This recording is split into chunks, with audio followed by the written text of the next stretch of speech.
The flashing red and blue lights cut through the darkness like knives. Judge Monica Williams gripped the steering wheel of her black Mercedes-Benz, her knuckles tight, her breath shallow. She hadn't been speeding. Hadn't run a red light. Hadn't done anything wrong. But here she was, pulled over on a quiet Buckhead street at 9 o'clock on a Tuesday night, watching in her rearview mirror as a police officer stepped out of his patrol car with his hand resting on his weapon. Monica's heart hammered against her ribs. She'd been a judge for 15 years. Before that, a prosecutor for 8.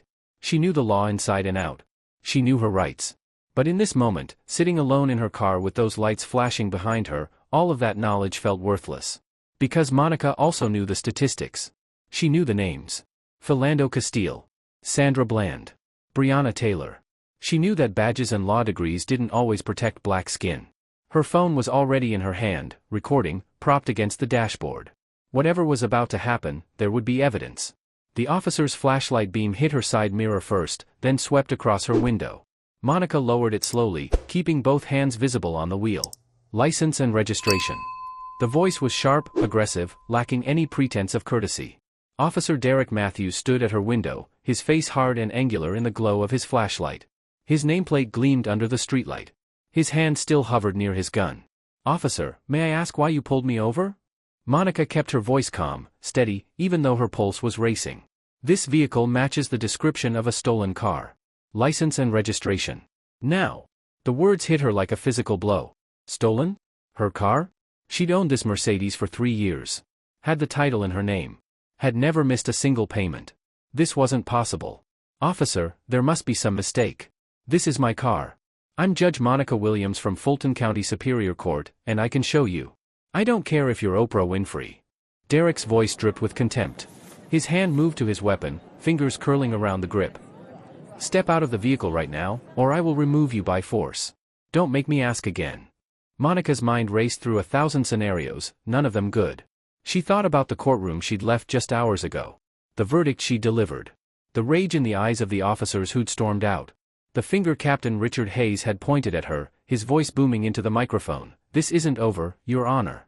Not by a long shot. Was this connected? It couldn't be. Could it? "Officer, I'm reaching for my identification now." Monica announced each movement, her voice deliberate and clear for the recording. "I'm using 2 fingers. I'm opening my wallet. I'm handing you my driver's license." Derek snatched the license from her hand and barely glanced at it. The picture. The name. The address. None of it seemed to matter to him. "Step out of the car. Now." Last warning. Monica opened the door slowly. Her legs felt unsteady as she stood. She was wearing a blazer and slacks, professional attire from a long day in court. She'd left the courthouse at 6, stopped by her office to review case files, grabbed dinner at a cafe near Lenox Square. A normal Tuesday. Except nothing about this felt normal. Derek grabbed her arm the moment she was clear of the door. His grip was rough, aggressive, and before Monica could process what was happening, he spun her around and slammed her against the hood of her Mercedes. The cold metal pressed against her cheek. Her heart felt like it might explode. "Hands behind your back." Derek barked, his knee pressing into her lower back as he patted her down with unnecessary force. Monica forced herself to breathe. To stay calm. To think like the lawyer she was, not the terrified woman she felt like in this moment. "Officer Matthews," she said, reading his name from the badge she could see from this angle. "You're making a serious mistake. I am a Superior Court judge. This vehicle is registered in my name. If you would just check your system again." "Right, and I'm the governor of Georgia." Derek laughed. Actually laughed. The sound was cruel, mocking. "Lady, you want to tell me how someone like you can afford a $60,000 car? What do you do for a living? Let me guess. You're somebody's secretary? Maybe you clean houses on the side?" The words were designed to cut. To diminish. To remind Monica that in Derek's eyes, she wasn't a judge. Wasn't an attorney. Wasn't even a person deserving of basic respect. She was just another black woman who'd somehow gotten her hands on something nice, and therefore must have stolen it. Monica had spent her entire life fighting against assumptions like that. She'd grown up in Bankhead, one of Atlanta's roughest neighborhoods. Her mother had worked 3 jobs to keep food on the table and a roof over their heads. Monica remembered nights studying by candlelight when the electricity got shut off. Remembered wearing the same pair of shoes until the soles had holes in them. Remembered classmates laughing at her second-hand clothes. But Monica's mother always said the same thing, "Baby, education is the one thing nobody can take from you." So Monica had studied. Had earned straight A's. Had won a full scholarship to Spelman College. Had gotten into Harvard Law School and graduated at the top of her class. She'd come back to Atlanta with fire in her heart and one clear mission: to fight for justice for people who looked like her. People who'd been failed by the very system meant to protect them. 15 years on the bench. Hundreds of cases. A reputation for being tough but fair, for never backing down from powerful institutions.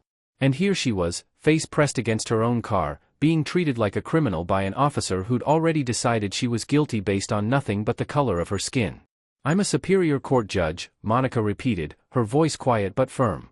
"And I'm asking you to verify your information before you do something you'll regret." Derek pulled out his handcuffs. The metal glinted under the streetlights. "Save the stories for downtown. You're under arrest for possession of stolen property. You have the right to remain silent. Officer Matthews." Monica's voice cut through his recitation of her Miranda rights. Something in her tone made him pause. Not fear. Not pleading. Authority. The same voice she used in her courtroom when an attorney was about to cross a line they couldn't come back from. "Before you make a career-ending mistake, I'm going to reach into my jacket pocket. I'm going to move very slowly. I'm going to show you something. I'm telling you exactly what I'm doing so there's no confusion. Are we clear?" Derek hesitated. Just for a second. Something about the way Monica spoke, the absolute certainty in her words, made him pause. "Make it quick," he muttered, but his hand moved away from his gun. Monica reached into her inside jacket pocket with 2 fingers, moving with deliberate slowness. She pulled out a leather credential holder and flipped it open. Inside was a gold badge. Superior Court Judge, State of Georgia. Below it, an identification card with the state seal, her photograph, and her full title, the Honorable Monica Williams, Fulton County Superior Court. Derek grabbed the credentials from her hand. He studied them under his flashlight. His face went from ruddy confidence to pale shock in seconds. He looked at the badge. Then at Monica. Then back at the badge. His hands started to shake. "Your Honor, he stammered, his earlier arrogance evaporating. There was a report in the system. The vehicle matched. Did it?" Monica's voice was ice cold now. She straightened up from the car hood, adjusting her blazer with dignity. "Or was there something else going on here, Officer Matthews? Something you're not telling me?" 3 hours earlier, Monica had been sitting on the bench in Fulton County Superior Court, delivering a verdict that would send shockwaves through the Atlanta Police Department. The courtroom had been packed. Officers in uniform lined the back rows, their arms crossed, their faces set in identical expressions of hostility. The air had been thick with tension, the kind that made even the court reporters shift nervously in their seats. The case involved Officer Brandon Pierce, a decorated cop with 12 years on the force and a wall full of commendations. He'd been accused of planting evidence on 3 black teenagers in the West End neighborhood. The boys had been walking home from basketball practice when Pierce and his partner pulled them over. Within minutes, Pierce had discovered bags of cocaine in one of the boys' backpacks. Bags that hadn't been there when the boys left the gym. Bags that multiple witnesses, including the gym coach, swore the boys never had. Monica had reviewed every piece of evidence with meticulous care. The tampered body camera footage that mysteriously cut out during the critical moments. The inconsistent police reports that didn't match the timeline. The testimony of a rookie cop named Sarah Chen who'd finally broken the blue wall of silence, her voice shaking as she described watching Pierce plant the drugs while his partner blocked the view from the street. When Monica brought down her gavel and declared Officer Brandon Pierce guilty on all counts, the courtroom exploded. Officers stormed out, their boots thundering on the marble floors.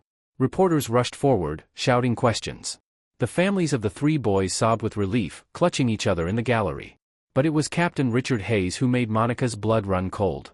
The police union president had walked to the front of the courtroom, ignoring the bailiff's orders to sit down.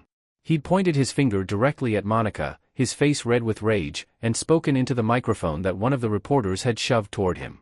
"This isn't over, Your Honor. Not by a long shot. You just made an enemy of every good cop in this city. Remember that." Monica had handled high-profile cases before. Had received death threats. Had protesters outside her home. Being a black woman judge in the South came with hatred and resistance baked right in. But something about Hayes's tone, the cold certainty in his eyes, had sent a chill down her spine. She'd gone to her chambers after the verdict, locked the door, and sat in silence for 20 minutes. Her clerk had knocked twice, asking if she needed anything. Monica had waved her away. She'd needed time to process what had just happened. To prepare herself for whatever backlash was coming. What Monica didn't know was that Captain Richard Hayes had made good on his threat within the hour. Hayes had called an emergency meeting in a windowless conference room at the precinct. Only select officers were invited. The kind who asked no questions and followed orders without hesitation. Officer Derek Matthews had been at the top of that list. Derek was a 10-year veteran with a record that should have gotten him fired years ago. 17 complaints for excessive force. 12 of them involving black citizens. 2 lawsuits that had cost the city $340,000 in settlements. But Derek had always walked away clean. The union protected him. The department protected him. And Derek knew it. He'd been in the courtroom that morning, watching Monica destroy Brandon Pierce's career. Pierce was a buddy, someone Derek had worked with on multiple operations. Watching him go down had felt personal. And when Hayes had called the meeting, Derek had known exactly what was coming. "Gentlemen," Hayes had said, closing the conference room door and dimming the lights like they were planning a military operation instead of harassment. "We have a problem. Judge Williams thinks she can destroy good cops without consequences. She thinks she's untouchable. We need to send her a message. Nothing violent. Nothing that crosses the line. Just a reminder that we're watching. That she needs to be careful." Hayes had pulled up a file on the projector screen. Monica's home address in Buckhead. Her car registration. Her typical routes. Her schedule. Information that should have been private, but the department had access to everything. "Matthews," Hayes had said, turning to Derek with a smile that didn't reach his eyes. "I've got a special assignment for you. There's going to be a stolen vehicle report entered into the system tonight. Black Mercedes-Benz. License plate matching Judge Williams's car. Report will be dated from this afternoon, so it looks legitimate. You're going to spot her car, run the plates, and pull her over. Make it uncomfortable. Make it embarrassing. Remind her that we don't forget." Derek had smiled. The assignment was perfect. He'd get to put an uppity judge in her place and do it all under the cover of legitimate police work. If anyone questioned it later, he was just responding to a stolen vehicle report. Following procedure. Doing his job. "What if she complains?" one of the other officers had asked. Hayes had shrugged. "Let her. It'll be her word against a documented stolen vehicle report and an officer following protocol. Plus, we all know how these things go. Black woman in an expensive car? People will assume she's lying about owning it anyway." The other officers had laughed. Derek had laughed the loudest. Hayes had forwarded Derek the fake report an hour later. It had been entered by a clerk who owed Hayes a favor, a woman in the records department who'd been caught falsifying overtime and would do anything to keep her job. The report was clean, professional, completely convincing. It listed Monica's exact vehicle, her license plate, and marked it as stolen from a parking lot in Midtown earlier that evening. Derek had spent his shift cruising near Monica's neighborhood, waiting. He'd grabbed coffee at a Starbucks on Peachtree. Had driven past her building twice. Had felt his anticipation building with each passing hour. This was going to be good. This was going to be exactly what she deserved. When Derek finally spotted the black Mercedes pulling out of a parking garage near Lenox Square at 9 o'clock, his pulse had quickened. He'd followed her for 3 blocks, staying back just far enough to avoid suspicion. When she turned onto a quiet residential street, he'd hit his lights. Now, standing in front of Monica with her judicial credentials in his shaking hands, Derek felt the first stirrings of real fear. He'd pulled over a superior court judge. He'd roughed her up. He'd called her a thief and mocked her to her face. And worst of all, he'd done it on camera. Her phone was still recording on the dashboard, the red light blinking steadily in the darkness. "Your Honor, I apologize," Derek stammered, trying to hand back her credentials. "The report in the system said the vehicle was stolen. I was just following protocol. I didn't know." "You didn't know?" Monica's voice was sharp enough to cut glass. "You didn't know because you didn't bother to verify the information.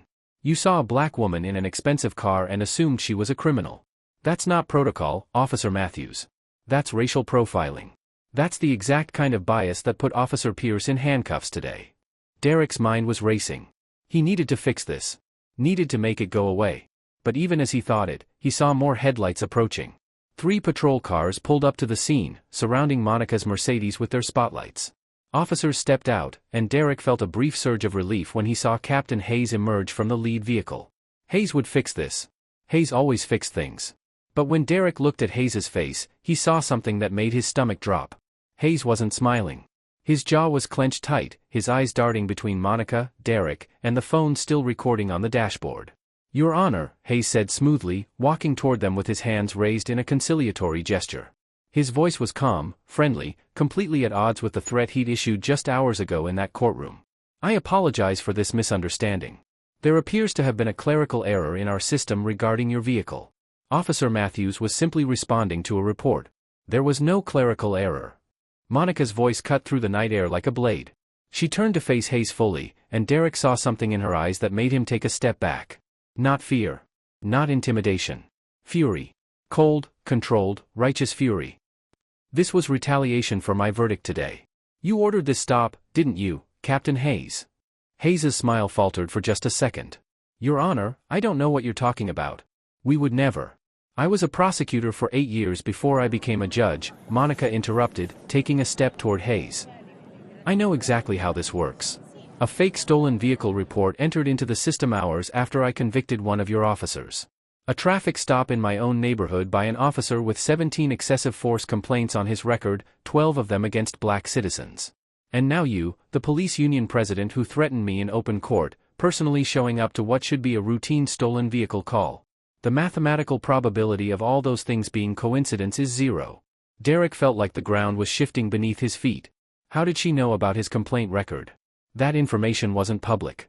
Unless she'd already been researching him. Unless she'd been expecting something like this. Hayes's expression hardened. Your Honor, you're making serious accusations without any evidence. I'd be careful about that if I were you. Accusing police officers of misconduct without proof can have consequences. Is that another threat, Captain? Monica pulled out her phone, still recording. Because I have this entire conversation on video. Officer Matthews's illegal stop. His excessive force. Your arrival. Your attempts to cover it up. All of it documented.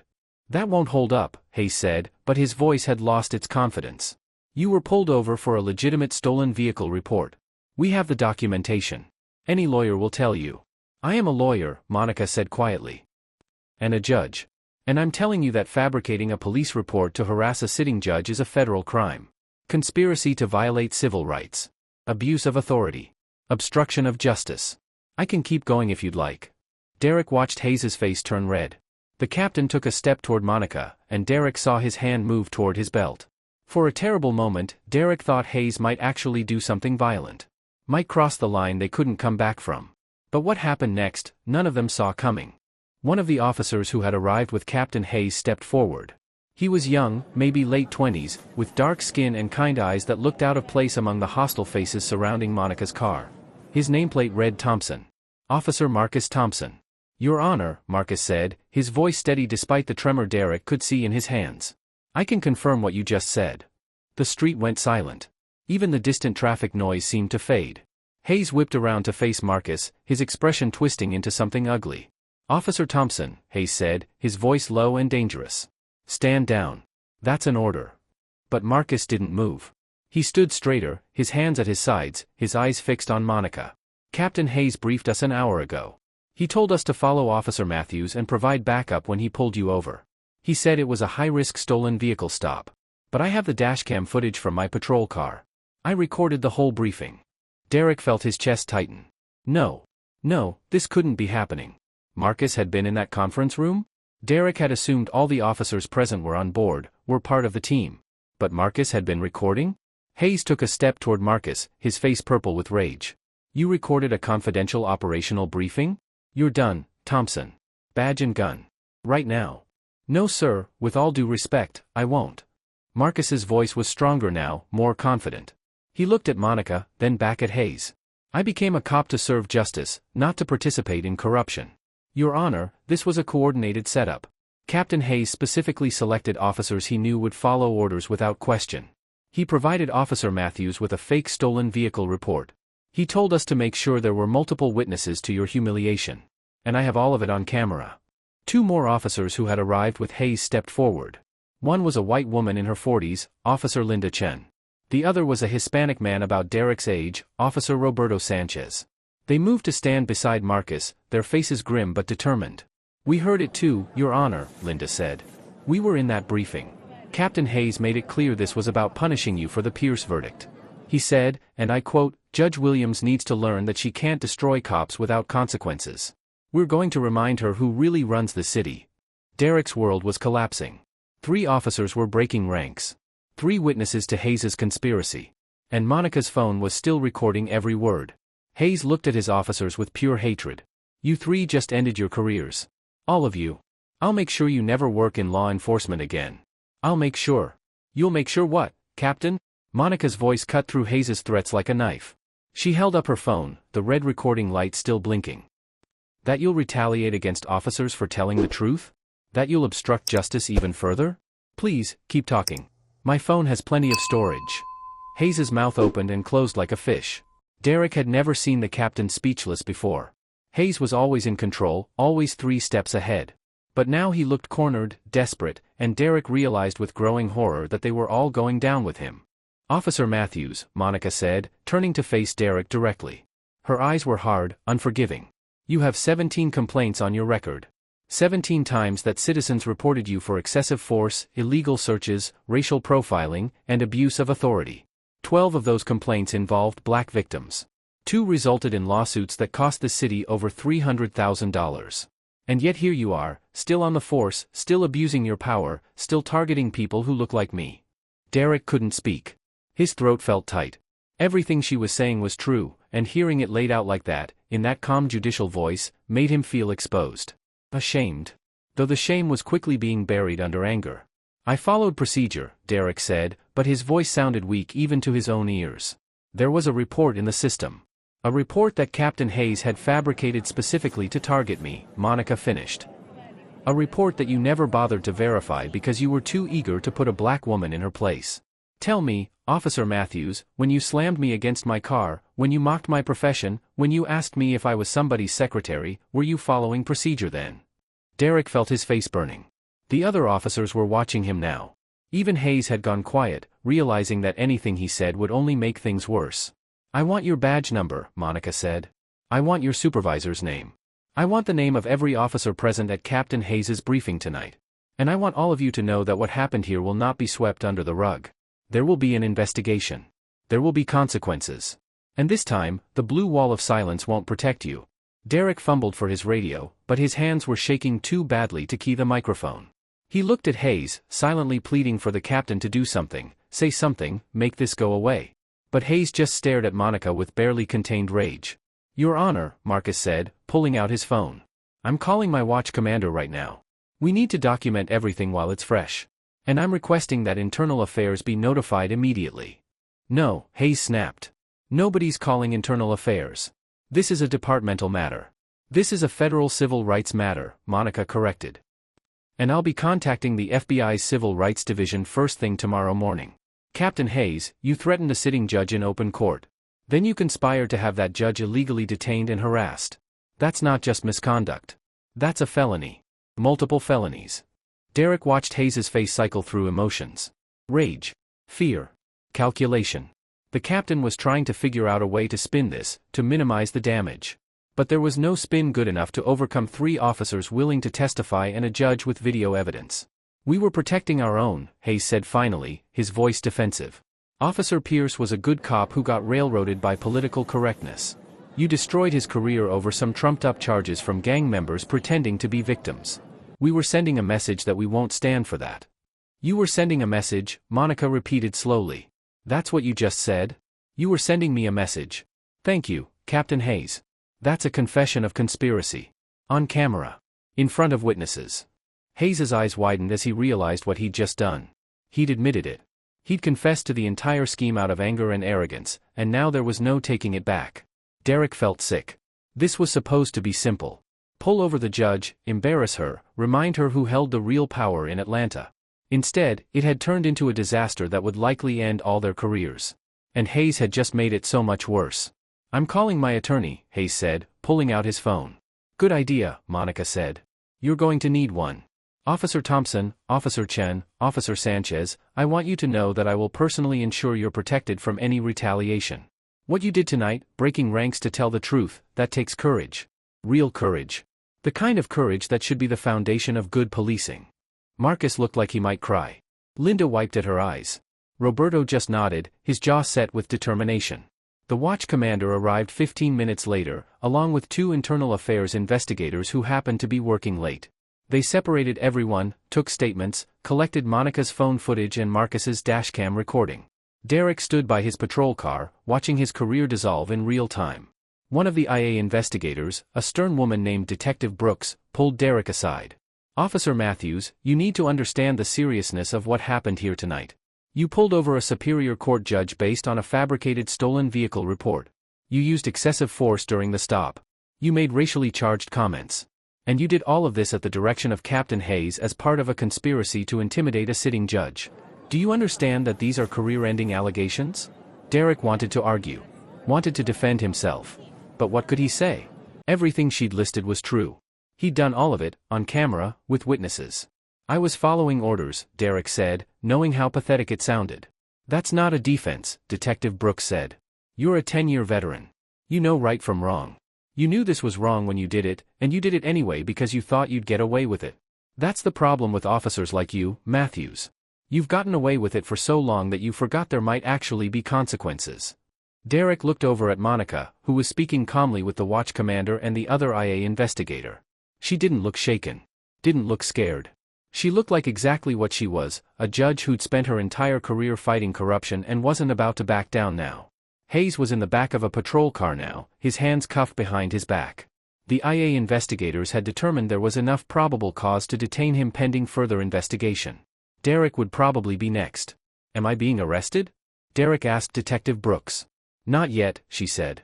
But you're being placed on administrative leave effective immediately. Badge and gun. You'll be notified when your hearing is scheduled. Derek unclipped his badge with numb fingers. 10 years on the force. 10 years of putting his life on the line, of dealing with criminals and paperwork and ungrateful citizens who didn't understand what cops went through every day. And it was ending like this. In disgrace. Because of one traffic stop. Because of one judge who refused to know her place. The anger flared again, hot and bitter. This was Monica Williams's fault. If she hadn't convicted Pierce. If she hadn't pushed back. If she just accepted the message they were trying to send. But even as Derek thought it, he knew how hollow it sounded. He'd made his choices. He'd followed Hayes's orders. He'd let his bias and his ego override his judgment. And now he was going to pay for it. The next 48 hours moved like an avalanche. Monica had barely slept that first night. She'd gone home after giving her statement to Internal Affairs, her hands still shaking as she unlocked her apartment door. She'd made tea she didn't drink. Sat on her couch staring at the wall. Replayed the entire encounter in her mind over and over, thinking about all the ways it could have gone differently. All the ways it could have ended with her in a body bag instead of Derek Matthews in handcuffs. By 6 the next morning, her phone was ringing. The Atlanta Journal-Constitution wanted an interview. CNN wanted her on air. The local news stations were camped outside her building. Officer Marcus Thompson's dashcam footage had leaked, and now the entire nation was watching Captain Richard Hayes explicitly instruct Derek Matthews to target Judge Monica Williams as retaliation for her verdict. The footage was damning. Crystal clear audio of Hayes saying, "Judge Williams thinks she's untouchable. We're going to remind her that we run the city, not her. Matthews, you pull her over, you make it uncomfortable, you let her know we're watching. Nothing violent, but make sure she feels it." Monica watched the footage on her laptop, her coffee growing cold beside her. Hearing Hayes's words, seeing the other officers nod in agreement, watching Derek Matthews smile with anticipation. It made her stomach turn. This wasn't one bad cop. This was systemic. This was a culture that protected its own at all costs, even when its own were criminals. The mayor of Atlanta called her personally. "Your Honor, I want you to know that the city stands with you. What happened last night was unacceptable. We've launched a full investigation, and I've asked the FBI to get involved as well. This will not be swept under the rug." The police union, predictably, released a statement defending Hayes and Matthews. They called the leaked footage out of context and insisted that the officers were simply doing their jobs. They accused Monica of playing the race card and using her position to target good cops who were trying to maintain order in a dangerous city. The backlash to that statement was swift and brutal. Community leaders held a press conference on the courthouse steps. The families of the 3 teenagers from the Pierce case stood beside Monica's empty chair, a symbolic gesture that brought many to tears. The boys themselves spoke, their voices cracking with emotion as they described what Officer Pierce had done to them, how they thought their lives were over, how Judge Williams had been the first person in the system to actually believe them. "Judge Williams saved us," 17-year-old Marcus Johnson said into the microphones. "She listened when nobody else would. She looked at the evidence when other people just saw 3 black kids and assumed we were guilty. And now they tried to do the same thing to her. They tried to treat her like a criminal just for doing her job. That's exactly why we need judges like her." Monica watched the press conference from her office, tears streaming down her face. This was why she'd become a judge. For kids like Marcus. For families like his. For every person who'd been chewed up and spit out by a system that was supposed to protect them. Internal affairs moved faster than Monica had ever seen them move. Within 24 hours, they'd interviewed all 3 whistleblower officers. They'd subpoenaed the records department, finding the clerk who'd entered the fake stolen vehicle report. The woman broke immediately, admitting that Hayes had pressured her into it, that she'd been terrified of losing her job, that she knew it was wrong but felt she had no choice. They pulled Derek Matthews' entire file. All 17 complaints were reviewed. The 2 settled lawsuits were reopened. For previous victims who'd been too scared to push their cases forward suddenly found their courage, emboldened by Monica's example. They came forward with new allegations, new evidence, new testimony about the pattern of abuse that Derek had inflicted for years. One of them was a 23-year-old named Jamal Harper. Derek had pulled him over 3 years ago, claimed he smelled marijuana, searched his car illegally, and when he found nothing, had beaten Jamal so badly he'd spent 2 nights in the hospital. The department had paid Jamal $80,000 to settle quietly. Now Jamal wanted his story told publicly. "I thought I was alone," Jamal said in an interview with the local news. "I thought nobody would believe me over a cop. But seeing what Officer Matthews did to a judge, a superior court judge, it made me realize this wasn't about me. This was about him. About a system that let him get away with it over and over. I'm not staying quiet anymore." The FBI opened their investigation on day 2. Federal agents descended on the Atlanta Police Department, requesting files, interviewing officers, building a case. They were looking at civil rights violations under federal law, which carried much heavier penalties than anything the state could charge. Monica met with the lead FBI agent, a no-nonsense woman named Special Agent Patricia Winters. They sat in Monica's chambers, the door locked, discussing the case with the kind of frank honesty that Monica rarely experienced with law enforcement. "Your Honor, we believe this goes deeper than just Hayes and Matthews," Agent Winters said, spreading documents across Monica's desk.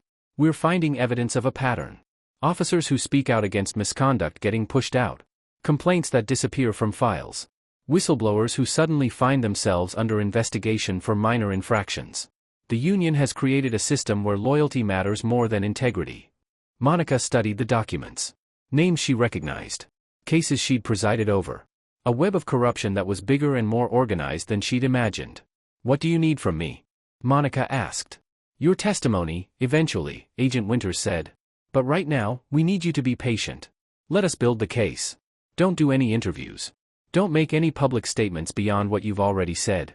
The union is looking for any excuse to discredit you, to make this about you instead of about their corruption. Don't give them ammunition." Monica nodded, though staying silent was the hardest thing she'd ever done. She wanted to scream from the rooftops about what had happened. Wanted to name every officer who'd protected Derek Matthews over the years. Wanted to expose the entire rotten system. But she was a lawyer first, and she knew Agent Winters was right. Building a solid case took time. Officer Marcus Thompson called her on day 3. His voice was shaky, exhausted. "Your Honor, I need to tell you something. The union is coming after me. They've filed charges against me for violating department policy by recording the briefing. They're trying to get me fired before I can testify." Monica felt rage boil up inside her. "They can't do that. You were documenting criminal activity. That's not a violation, that's your duty." "They're saying I violated the privacy rights of the other officers," Marcus said. "They're saying I was insubordinate. They've already suspended me pending a hearing. Your Honor, I have 2 kids. I can't lose this job." "You won't," Monica said firmly. "I'll make sure of it. I'll call the mayor personally. I'll call the FBI. What you did was heroic, Marcus. The department should be pinning a medal on you, not trying to fire you." Monica made good on that promise. She called the mayor, who promised to intervene. She called Agent Winters, who immediately contacted the police chief. She called every attorney she knew who specialized in employment law and police misconduct. By the end of the day, Marcus had 3 lawyers offering to represent him pro bono, and the union's charges were looking shakier by the hour. Linda Chen and Roberto Sanchez faced similar retaliation. Both were transferred to undesirable shifts. Both found their lockers vandalized with threatening messages. Both received the cold shoulder from officers who'd once been friends. The blue wall of silence was punishing them for breaking ranks. But something unexpected happened. Other officers started reaching out to Marcus privately. Young cops who were disgusted by what Hayes had done. Veterans who'd seen too much corruption and were tired of staying silent. A group of 15 officers signed a letter supporting the 3 whistleblowers and calling for reform within the department. It wasn't a flood, but it was a crack in the dam. And Monica knew that cracks could grow. Derek Matthews, meanwhile, was falling apart. He'd hired an attorney, a slick defense lawyer named Gordon Price who specialized in defending cops.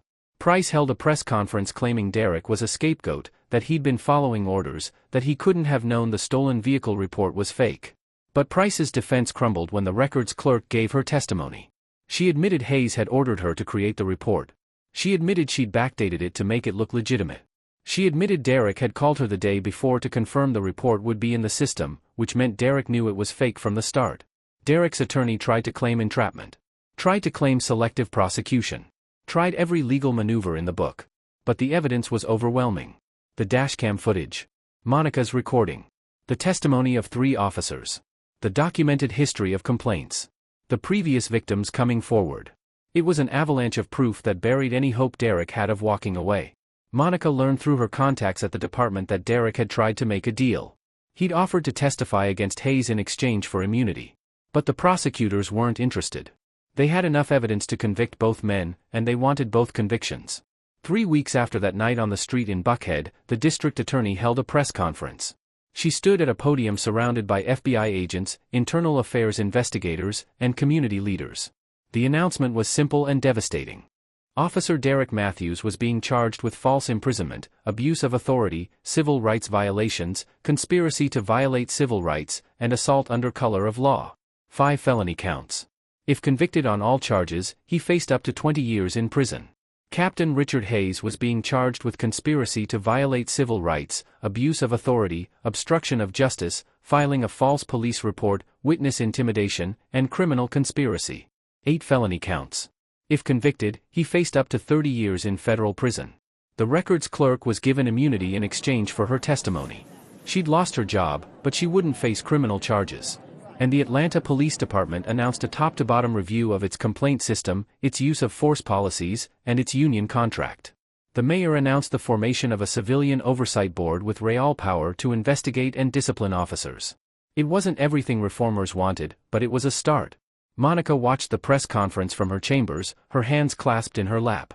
She thought about that night. About Derek's hand on his weapon. About Hayes's threats. About how close she'd come to becoming another name, another hashtag, another story of injustice without accountability. But she'd survived. More than that, she'd fought back.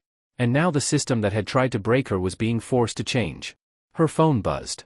A text from Marcus Thompson: "Thank you for believing in us, Your Honor. We're going to make this department better. I promise."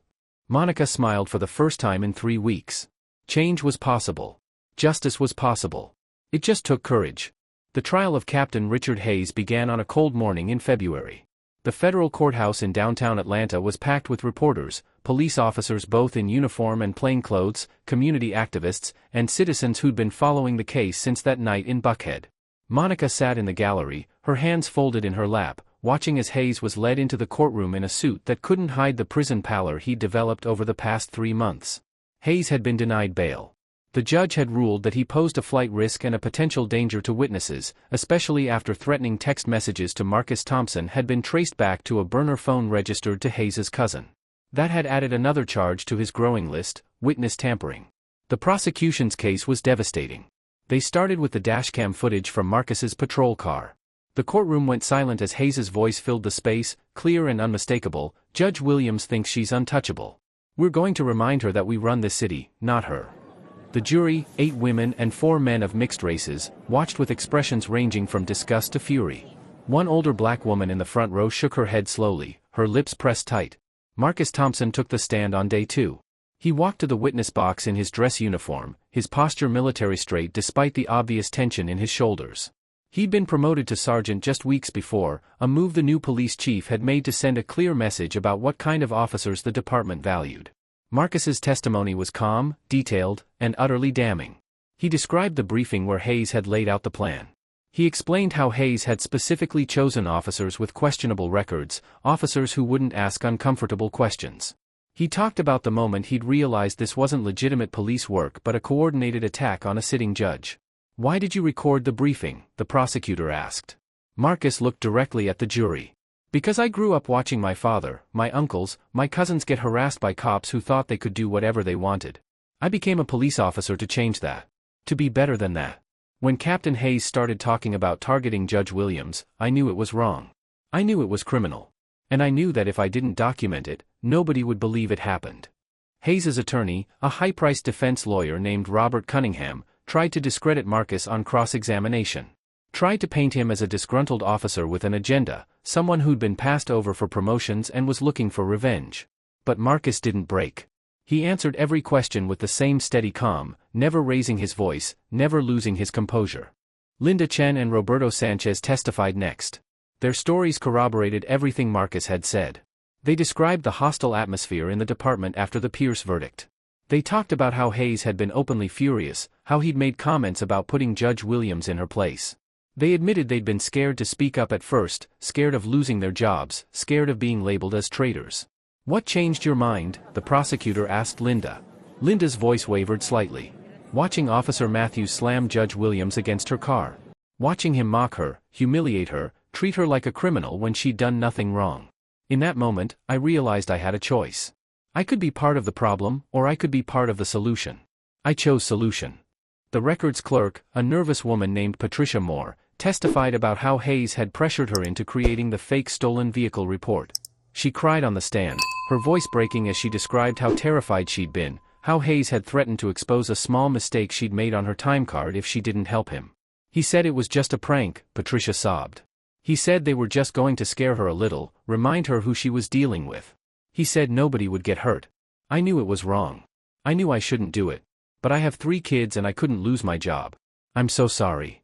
Monica watched from the gallery, her heart aching for the woman. Patricia had made a terrible choice, but Monica understood the impossible position Hayes had put her in. That was how corruption worked. It found the vulnerable and exploited them. The prosecution called the 4 previous victims of Derek Matthews's abuse. Each one told their story. Jamal Harper described the beating that had left him hospitalized. A woman named Keisha Davis talked about how Derek had sexually harassed her during a traffic stop, making crude comments about her body while his partner laughed. A teenager named David Kim described how Derek had planted a knife in his backpack after searching him illegally, a charge that was only dropped when a security camera caught Derek's actions. By the time Monica was called to testify, the jury looked physically ill. They'd heard enough stories of corruption and abuse to understand that this wasn't an isolated incident. This was a pattern. A culture. A cancer that had been allowed to grow unchecked for years. Monica took the stand with the same dignity she brought to her bench every day. She wore a navy suit, her hair pulled back, her face composed. But when she began to speak, her voice carried the weight of everything she'd experienced, everything she'd fought for, everything she'd nearly lost. She described the traffic stop in detail. Derek's hand on his weapon. The rough way he'd grabbed her. The cold metal of her car hood against her face. The mocking tone when he'd asked what she did for a living, his assumption that she couldn't possibly afford her own car legitimately. "I've been a judge for 15 years, Monica said, looking directly at the jury. "Before that, I was a prosecutor. I've seen a lot of injustice. I've heard a lot of terrible stories. But nothing prepared me for what it felt like to be on the receiving end of that abuse. To know that despite my education, my position, my years of service to this community, in that moment I was just another black woman who didn't deserve respect. Who didn't deserve dignity. Who didn't deserve the benefit of the doubt." Her voice cracked slightly, and she paused to compose herself. "The scariest part wasn't the false accusation. It wasn't even being slammed against my car or mocked. The scariest part was knowing that if I hadn't had that badge in my pocket, if I hadn't been able to prove who I was, this could have ended very differently. And for every person who doesn't have a badge, who doesn't have power, who doesn't have resources, this kind of abuse happens every single day with no consequences." Hayes's attorney tried to suggest on cross-examination that Monica was exaggerating, that she was playing up her fear for sympathy, that a judge should know better than to feel threatened by a routine traffic stop. But Monica shut that down immediately. "Philando Castile was killed during a routine traffic stop," Monica said, her voice steel. "Sandra Bland died after a routine traffic stop. Dante Wright. Walter Scott. The list goes on. So yes, counselor, I was terrified. Any black person with any sense would be terrified in that situation, regardless of their profession." The prosecution rested after 5 days. Hayes's defense tried to argue that he'd acted in good faith, that he genuinely believed the stolen vehicle report was legitimate, that his comments in the briefing had been taken out of context. But the evidence was too strong. The recordings too clear. The pattern too obvious. The jury deliberated for less than 4 hours. When they returned, the forewoman stood and read the verdict with a voice that rang through the courtroom like a bell. On the count of conspiracy to violate civil rights, we find the defendant guilty. On the count of abuse of authority, we find the defendant guilty. On the count of obstruction of justice, we find the defendant guilty. Guilty. Guilty. Guilty. All 8 counts. Hayes's face went white. His attorney gripped the table. In the gallery, Monica felt tears stream down her face as community members erupted in quiet celebration, hugging each other and wiping their eyes. Derek Matthews's trial followed 2 weeks later. His attorney had tried every delay tactic in the book, but the judge had run out of patience. Derek's trial was shorter, the evidence even more overwhelming. The video of him slamming Monica against her car played on loop in the courtroom. His 17 previous complaints were entered into evidence. His victims testified again, their stories painting a picture of an officer who'd been abusing his power for a decade. Derek took the stand in his own defense, against his attorney's advice. It was a disaster. He tried to claim he'd just been following orders, that he'd believed the stolen vehicle report was real, that he'd used appropriate force. But when the prosecutor asked him why he'd made comments about Monica being someone's secretary, why he'd assumed she'd stolen the car before even checking her identification, Derek had no good answer. "I guess I made assumptions," Derek admitted finally, his voice defensive. "But that's what cops do.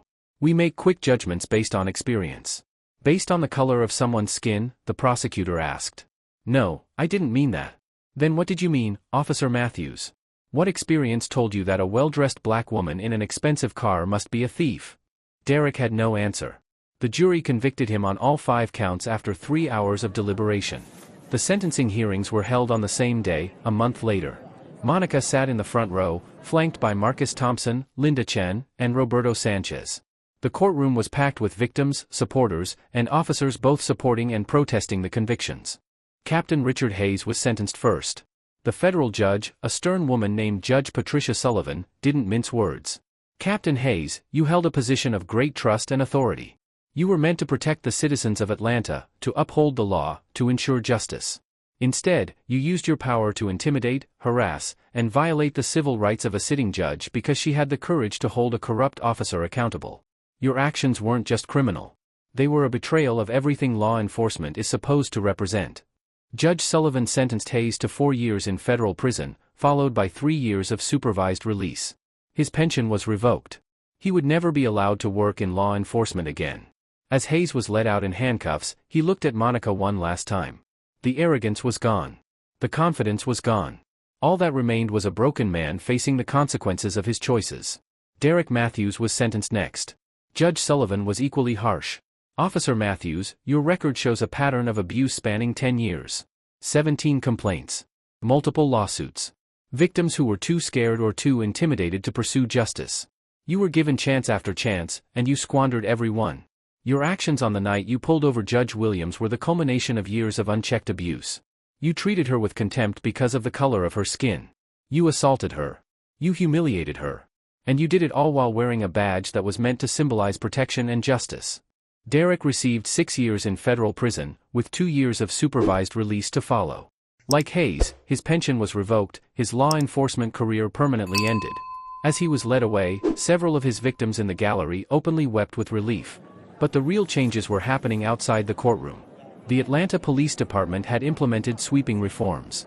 The Civilian Oversight Board had real teeth now, with the power to investigate complaints, review use of force incidents, and recommend discipline.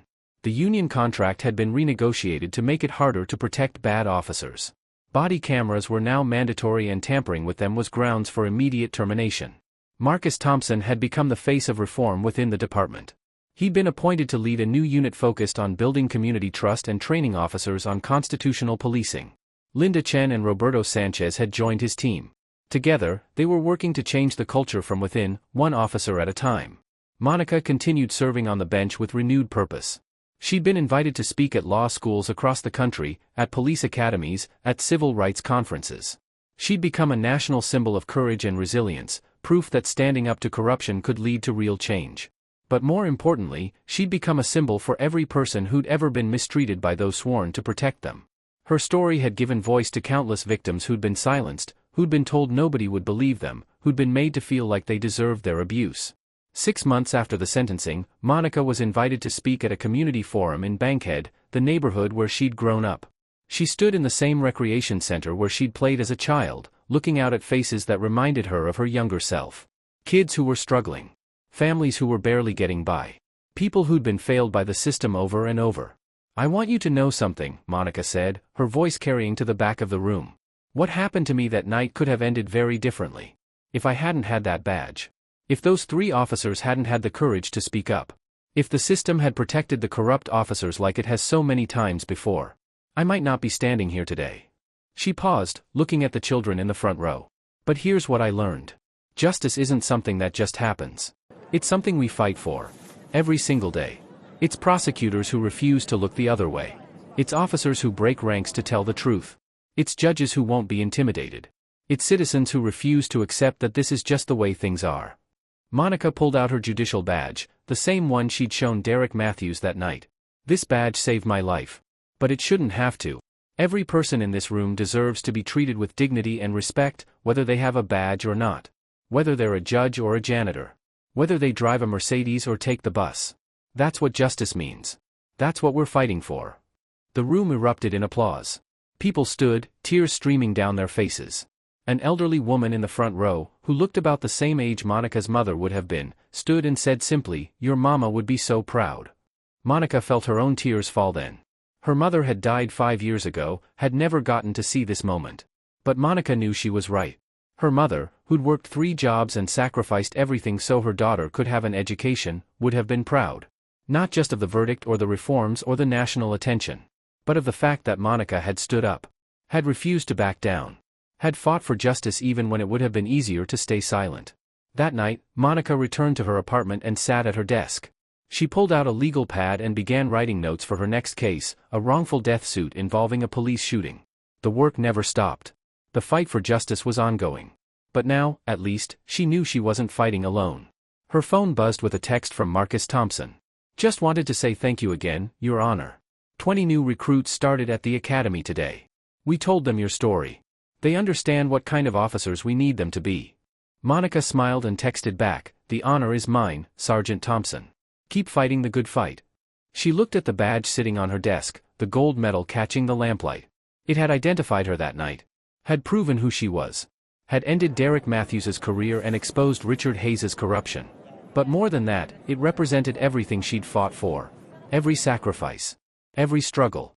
Every moment of doubt that she'd pushed through. Monica Williams had become a judge to fight for justice. And on that cold night in Buckhead, when Derek Matthews had put his hands on her, when Richard Hayes had tried to put her in her place, when the system had tried to break her, she'd fought back. Not just for herself, but for every person who'd never had the chance to fight back.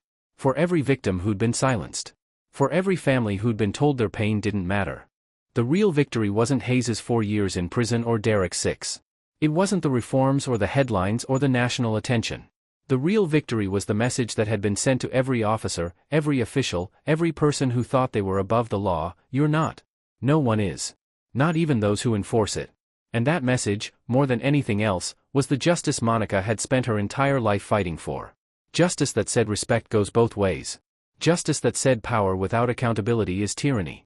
Justice that said no badge, no uniform, no position gives anyone the right to strip another human being of their dignity. As Monica turned off her lamp and headed to bed, she felt something she hadn't felt in months. Peace. Not because the fight was over. The fight would never be over. But because she knew that change was possible. That courage was contagious. That standing up, even when it's terrifying, even when you might lose everything, was always worth it. Because justice isn't just about the verdicts you deliver from the bench. It's about the courage to stand up when the system tries to break you down. It's about refusing to accept that this is just the way things are. It's about fighting, every single day, for a world where everyone is treated with the dignity they deserve. That was the lesson Monica carried with her. The lesson she'd share with every law student, every young officer, every community member who asked her how to make a difference. You make a difference by refusing to stay silent. By standing up. By fighting back. One case at a time. One verdict at a time. One moment of courage at a time. And eventually, those moments add up to change.